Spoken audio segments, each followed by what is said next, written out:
Hello student. तो आज geometrical isomerism में मैं आपको ये बताने जा रहा हूँ नंबर ऑफ ज्योमेट्रिकल आइसोमर्स इन पॉलीइन्स। देखिए कैसे कैलकुलेट करेंगे आप नंबर ऑफ ज्योमेट्रिकल आइसोमर्स इन पॉलीइन्स, यानी ऐसी स्पीसीज जिसमें एक से ज्यादा डबल बॉन्ड हो, उसमें ज्योमेट्रिकल आइसोमर्स कैसे कैलकुलेट किए जाएंगे। तो फर्स्ट ऑफ ऑल इसमें ये देखिए कि ये क्वेश्चन सबसे बड़ा इंपॉर्टेंट है किसके लिए, जब आपसे ये क्वेश्चन पूछा जाता है इंटीजर टाइप के क्वेश्चंस, इसके कितने आइसोमर बनेंगे, और बड़ा सिलेक्टिव क्वेश्चन है, आजकल इंटीजर के क्वेश्चंस भी बहुत ज्यादा आते हैं। हाँ, तो इसमें दो चीजें आपको क्या देखना है। एक बात देखना है कि पहला नंबर की वो जो डबल बॉन्ड है वो ज्योमेट्रिकल आइसोमर की कंडीशन को फॉलो करता है। और आपको ये बताया गया था कंडीशन क्या है। कंडीशन क्या है, जैसे कार्बन कार्बन डबल बॉन्ड है और कंडीशन ऑलरेडी आपको पहले से पता है, कार्बन कार्बन ये डबल बॉन्ड है। सबसे छोटा अगर हमें लेकिन की बताएं तो कम से कम 2 कार्बन का तो होगा ही ना। आपने देखा ए और बी ये दोनों अलग होना चाहिए, ए और बी ये दोनों अलग होना चाहिए, that's why they consider the geometrical isomer. यानी कंडीशन फुलफिल होगा, ऐसा नहीं कि उसके पास 4 पाई बॉन्ड है तो इतने आइसोमर बनेंगे। नो, आपके पास कार्बन कार्बन डबल बॉन्ड है, you should be check this carbon carbon double bond can show the geometrical isomerism or not, या fulfil the condition of showing the geometrical isomerism or not. तो ऐसा नहीं कि हमने ऐसे ऐसे बल दिया, बोलो कितने आइसोमर बनेगा, हमने डबल बॉन्ड यहां लगाया तो डियर ये डबल बॉन्ड क्या करेगा, ज्योमेट्रिकल के लिए रिस्पॉन्सिबल ही नहीं है। क्यों? क्योंकि ये पड़ा है किनारे, और किनारे आप देखोगे तो क्या होगा, इसकी कंडीशन बैलेंस ही पूरी करो, आइडेंटिकल ग्रुप आ गए ना दोनों। तो कंडीशन क्या है, each double bond carbon double bonded carbon या unsaturated carbon should have the 2 different groups. दोनों डिफरेंट ग्रुप होंगे तभी ज्योमेट्रिकल आइसोमेरिज्म की कंडीशन पूरा करेगा, अदरवाइज नहीं करेगा, है ना। तो उस चीज को आपको ध्यान देना है। Okay, it is clear. तो number of geometrical isomerism in polyene में 2 कंडीशंस आएगी। हम पहली वाली कंडीशन बताते हैं, फिर दूसरी वाली कंडीशन बताते हैं। पहली वाली कंडीशन क्या होगी कि इफ मॉलिक्यूल हैविंग या एल्कीन हैविंग मॉलिक्यूल्स, या ज्यादा बेटर हम ऐसी बात करते हैं, इफ पॉलीइन, पॉलीइन यानी एक से ज्यादा डबल बॉन्ड रखने वाला, polyene having n number of carbon carbon double bond. देखा आपने condition, n number of carbon carbon double bond and their terminals are different. आप देख रहे हैं ना, टर्मिनल्स आर डिफरेंट। और ये ध्यान रखिएगा, आपको पॉलीन दे दी गई, ढेर सारे डबल बॉन्ड उसमें हैं, लेकिन दोनों के जो किनारे हैं, टर्मिनल्स हैं, वो डिफरेंट है। और एक बात यहां लगे हाथ ध्यान रखिएगा कि it is the condition for maximum isomer. देखा, मैक्सिमम आइसोमर। तो एक बात आप ध्यान रखने की कोशिश करिएगा, जो ये कंडीशन है, कौन सी कंडीशन, टर्मिनल डिफरेंट हो, ये कंडीशन मैक्सिमम आइसोमर का है, इससे ज्यादा आइसोमर कभी नहीं पाए जाते। आप ये कह सकते हैं कि ज्योमेट्रिकल आइसोमर में जब टर्मिनल डिफरेंट होते हैं तभी सबसे ज्यादा आइसोमर पाए जाते हैं। और इसमें बताया गया कैसे निकालोगे, ऐसे कंडीशन में नंबर ऑफ ज्योमेट्रिकल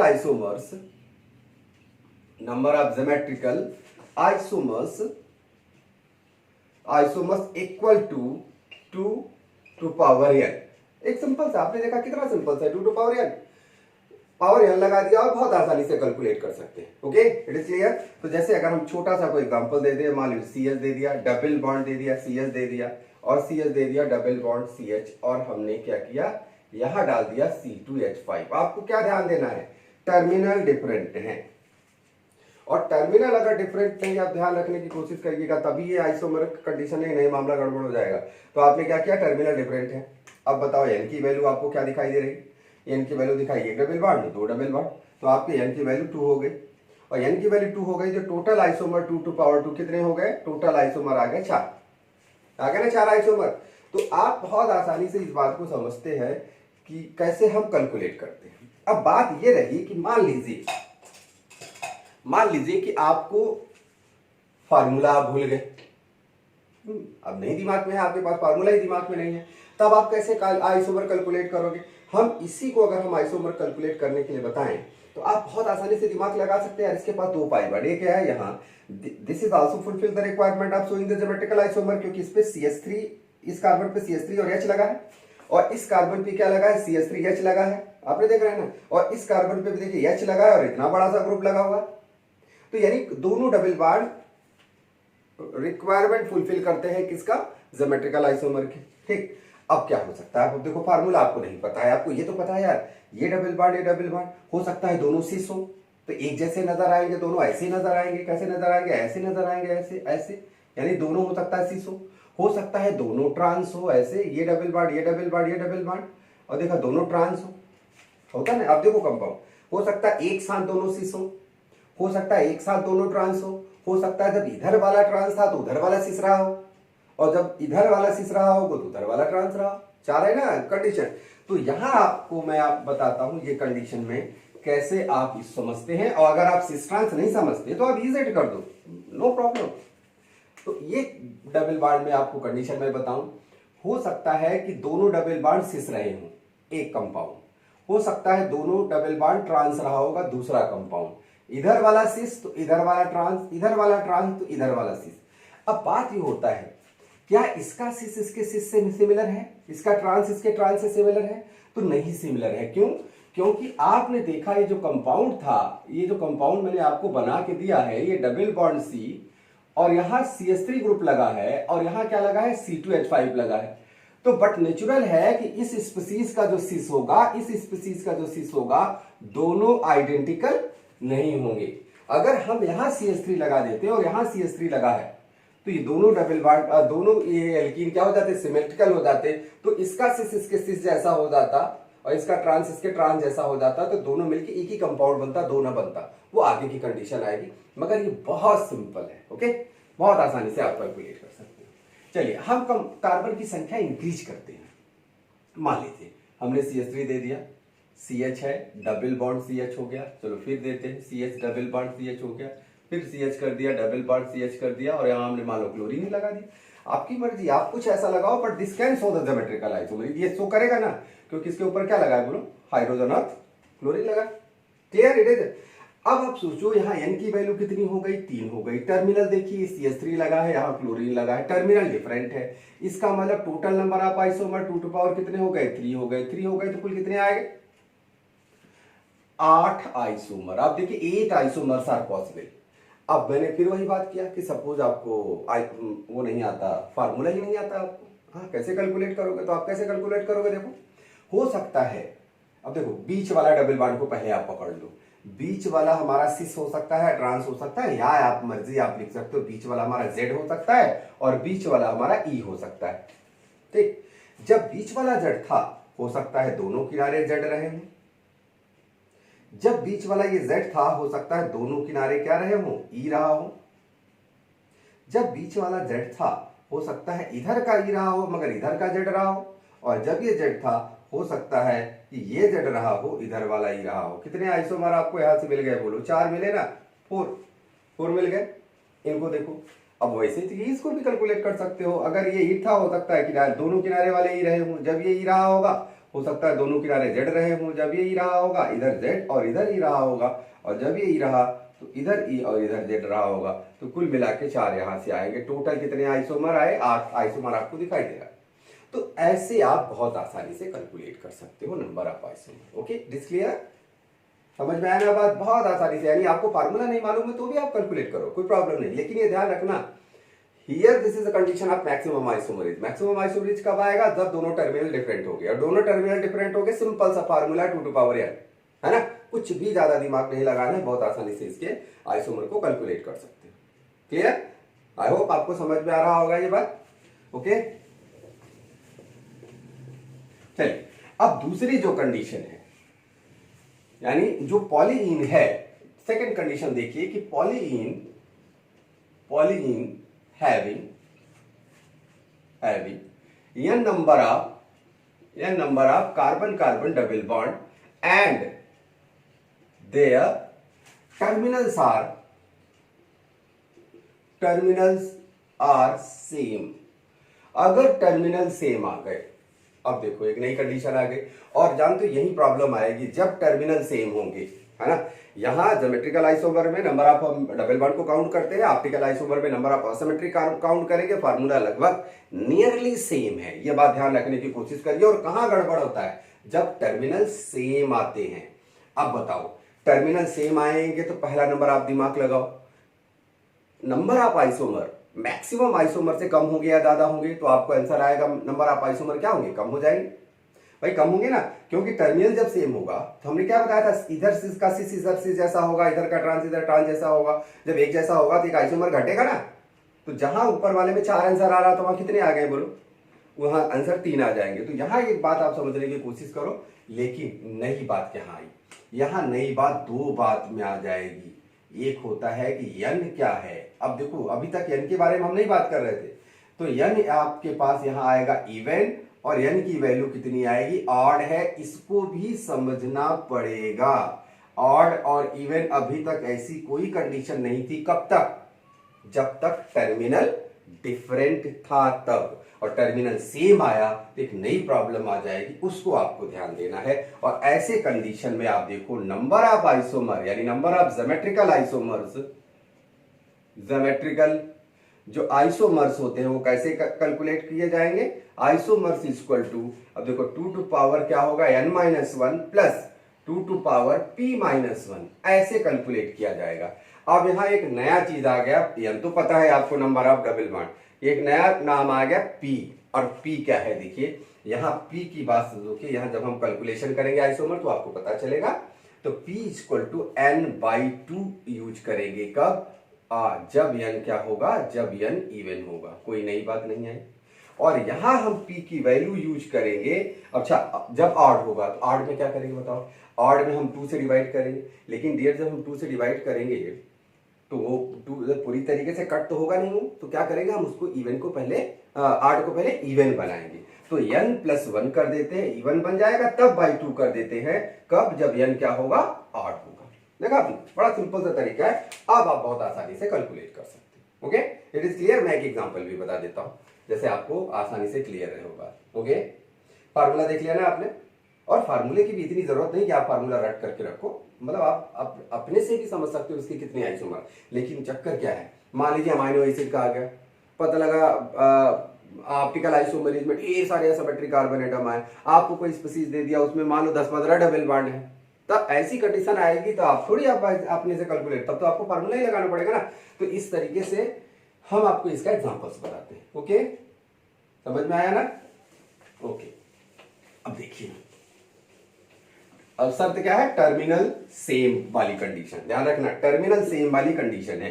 तो आप देखिए, मैंने आपको एक सवाल दे देते हैं CH3, पहले छोटे छोटे एग्जांपल देते हैं, छोटे एग्जांपल से ही आपको बात समझ में आती है। जैसे मान लीजिए CH3 है, आपको दिखाई दिया, देखा टर्मिनल sp2 यानी जहां से डबल बॉन्ड लगा उस पे sp3 लगा, जहां डबल बॉन्ड है वहां sp3 लगा है। अब देखो n की वैल्यू कितनी हो गई, 2 हो गई। और बड़ी खास बात क्या है, इवन है।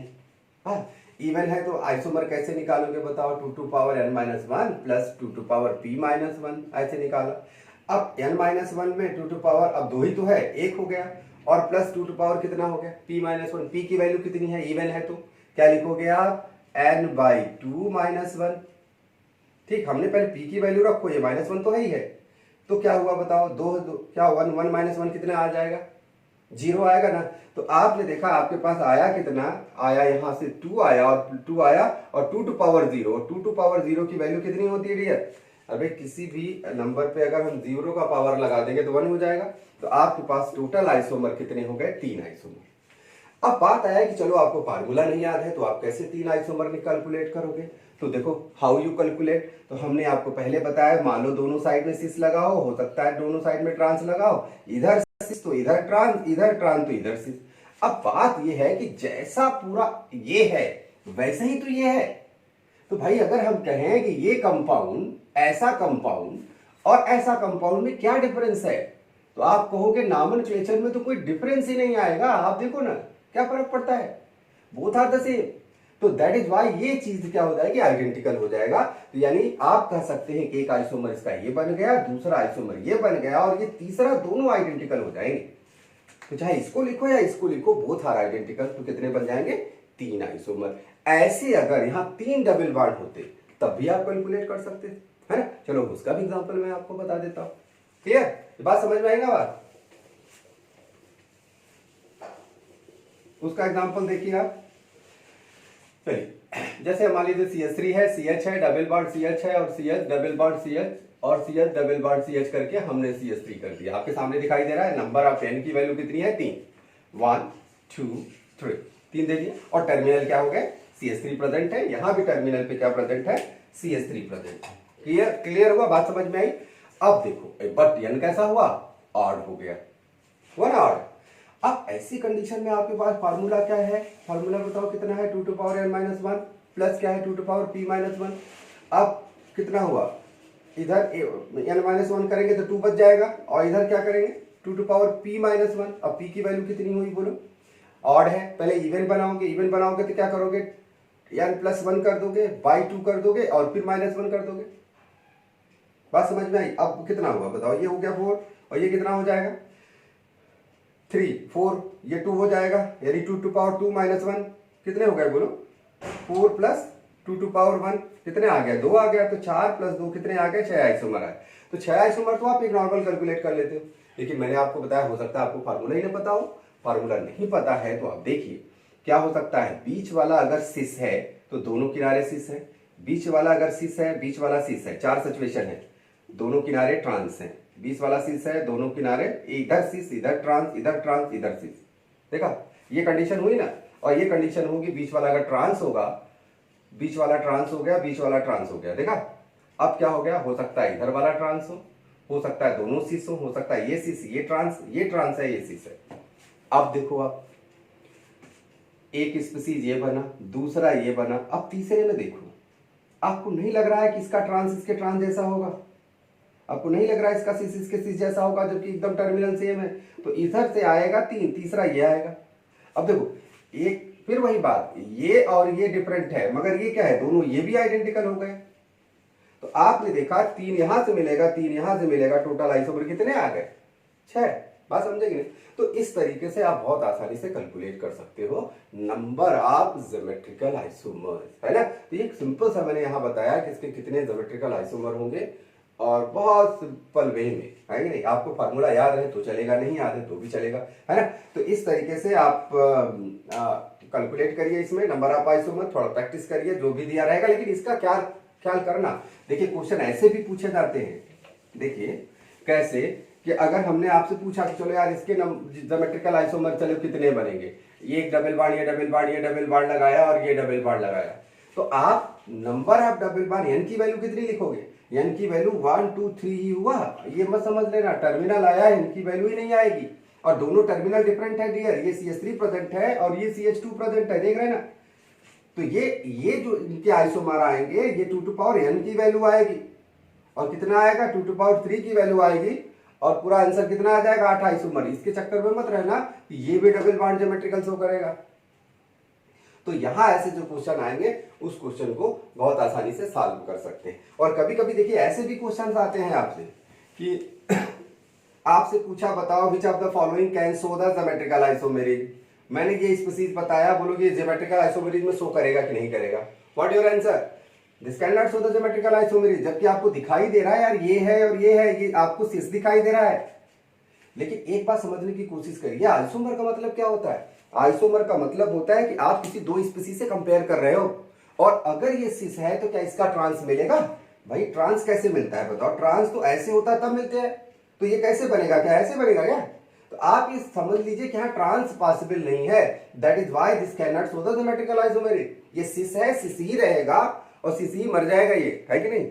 इसको ट्रांस होने की गौरव, यानी इसका पार्टनर ही नहीं है, हम आइसोमर के कंपेयर कैसे करेंगे? और एक बात यहां भी आप जान लो, ओपन चेन में बहुत मोटी तौर पे बात है, जानने की कोशिश करो, बड़ा इंपॉर्टेंट बात है। In open chain without pi bond there are no geometrical isomerism.